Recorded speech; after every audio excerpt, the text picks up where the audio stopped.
In today's episode, used the union guidelines to outsmart an HR woman. You want to wait 3 weeks to display your products? Fine by me.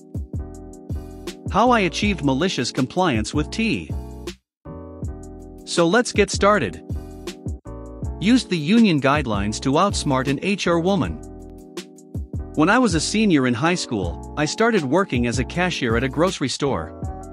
While this was not my first job, it was my first one where I was part of a union and learned about some of the pros and cons of unions, mostly pros like regular raises, breaks, holiday pay, etc.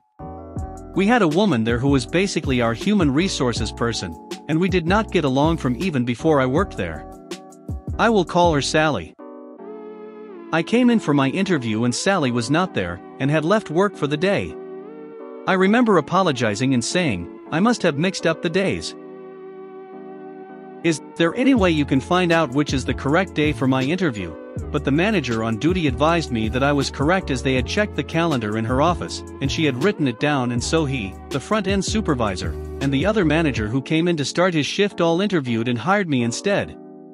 I later heard from the grapevine that she was working 2 locations and really wanted to be hired full-time at a larger store, which would have been a promotion for her, but instead she was placed full-time at her location only and didn't get promoted, and that her missing my interview was the final nail in the coffin for her, as this was just one of a long list of mistakes she made.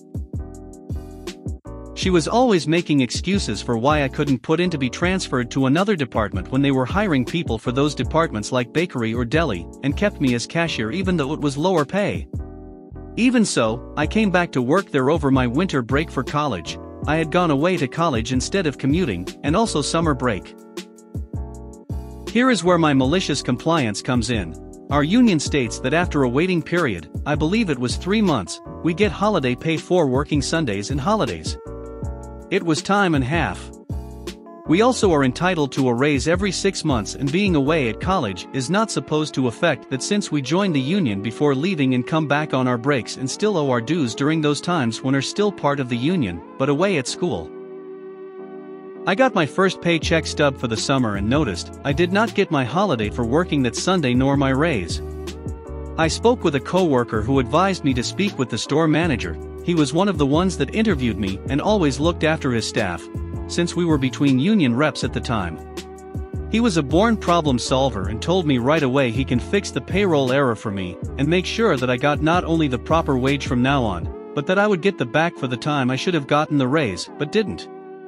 As far as the holiday pay though, that had to be taken care of by Sally since she was in HR, and he suggested we go see if she was free and speak with her. She just spoke to the both of us in a condescending tone about how this was union policy, that I had to start all over again with seniority, and that I had to earn that holiday pay again by being there for 3 months. He pointed out, as did I, that I was getting this holiday before leaving for college, and even over the winter break that I had worked, but she just kept saying to me, "It's union policy." My manager calmly tried to negotiate with her and get her to correct, and even stated that other employees had not had to go through this. I finally just raised my hand to silence them both. Okay, so you are saying that I can't get my holiday pay even though I was before I left to go back to college at the end of January, due to union policy, correct? I asked. Yes, she said with a long dramatic sigh that was meant to say, like I have been telling you.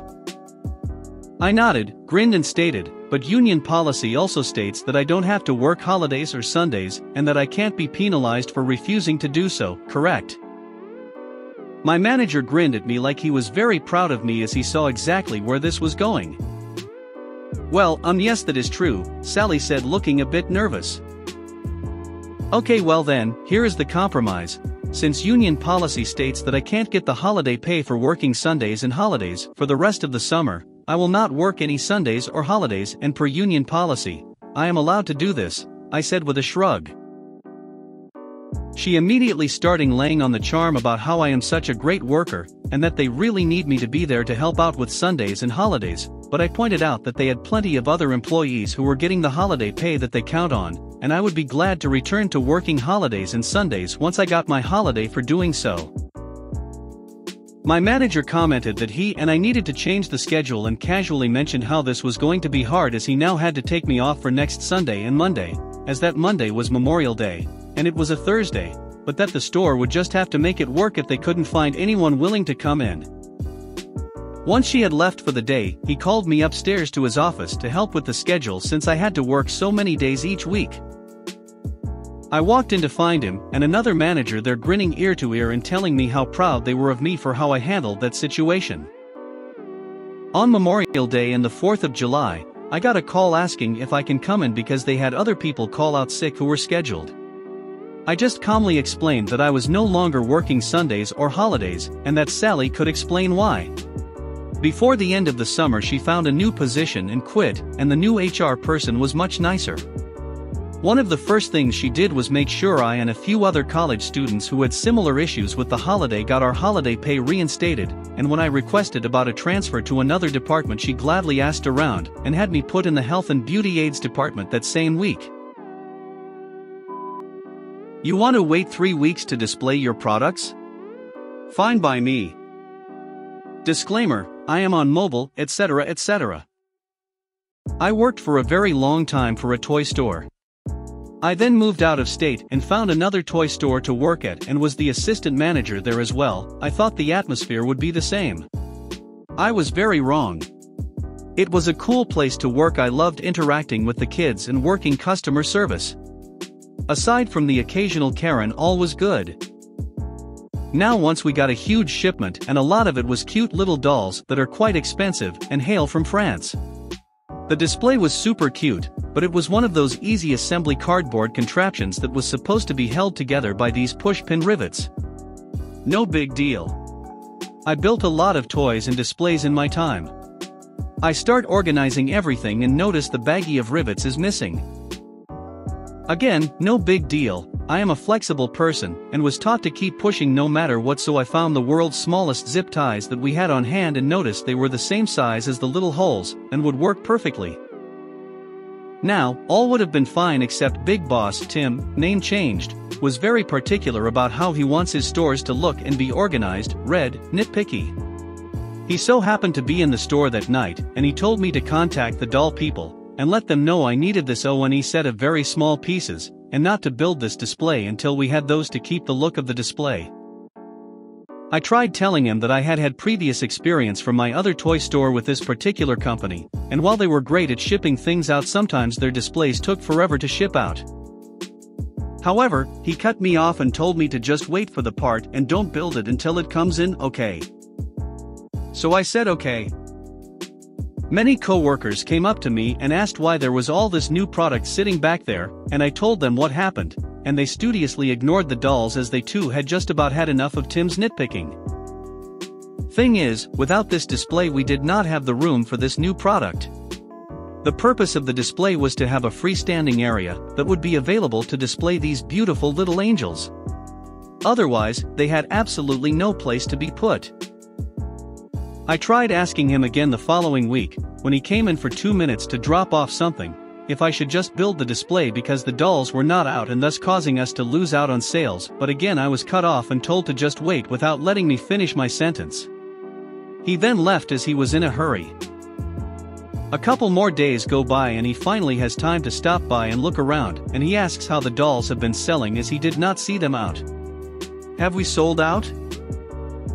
I proceeded to lead him back to the stockroom and show him the area I had so beautifully arranged for all of the precious little dolls, as well as a very detailed note with contact dates for the company regarding the rivets. Tim, so you haven't put them out? Me, Tim, you said not to build the display without the rivets. I tried showing you my alternative, but you said to just wait for them, and so we are still waiting. Tim, but they need to sell. These are new. Me, without the display we just don't have the space. I suppose I could take something else off the floor and put them out if you want. Tim, build the display with the zip ties.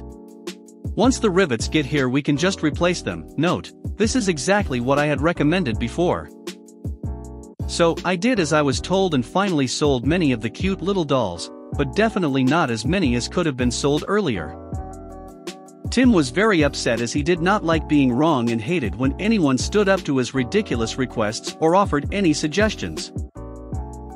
He soon learned that I kind of knew what I was talking about, but I did end up quitting shortly after because he was just a pill to work for, and he never took any of my suggestions, still running Windows 99, and no hopes for an update anytime soon, last I heard. As a person outside of his payroll he's a cool dude, but working for him is just a whole other can of beans. How I achieved malicious compliance with T. Hey all, I thought I would share one of my favorite stories of following someone's request and making them rethink their words. The main players are me, my younger brother, and the teacher we will call Mr. Shane. This happened in high school in my senior year, and is my favorite story of being a smartass. We had this teacher we will call Mr. Shane. He was an older, very strict teacher who came to my rural Midwest town from inner city Chicago, so he thought he could handle just about anything a student threw at him. No one liked Mr. Shane. He was rude, loud, and for him if you didn't do what he said it was a one-way ticket to the office. Even the principal got tired of him sometimes. I was a quiet, nerdy, metalhead teenager who was on track to graduate early and earn a couple awards from the district. I put forth effort to get along with everyone. My younger brother hated Mr. Shane for many reasons. Like reading mine and his IEPs, very confidential stuff normally, in front of the class and managed to get away with it. Needless to say, Mr. Shane was incredibly unpopular. I used to bring a can of Arizona tea with me to school, because it's dirt cheap and actually pretty tasty. If you've had it you will understand how good it can be. Mr. Shane had a problem with this because I'm pretty sure if he wasn't asserting his dominance he thought he wasn't doing his job. I didn't distract people with the tea, but he was fed up with me and my brother calling him out on his stuff, so one day he told me not to bring any more because I didn't bring enough for everyone else. Challenge accepted. The very next day I stopped at the grocery store on my way to school and picked up 2 gallons of Arizona green tea, along with red Solo cups. I let slip to one of my best friends that's also in the class, and he could barely contain his excitement. When time for class came, Mr. Shane walked in and looked smug, up until he saw me giving my classmates Arizona green tea. I even offered him a glass and he exploded in anger and sent me to the office, before confiscating all my tea and cups. When I told the secretaries they laughed and sent me in to talk to the vice principal. The vice principal was incredibly amused by my story, and a few minutes later my brother came into the office as well, with the gallons of tea and cups. Apparently Mr. Shane lost it, and was ranting to himself the rest of the school day over disrespectful students. He stopped teaching after that school year, and I like to think I had a hand in that. If you made it to the end of the video, thanks for watching. Don't forget to like, subscribe and share, and we will see you in the next video.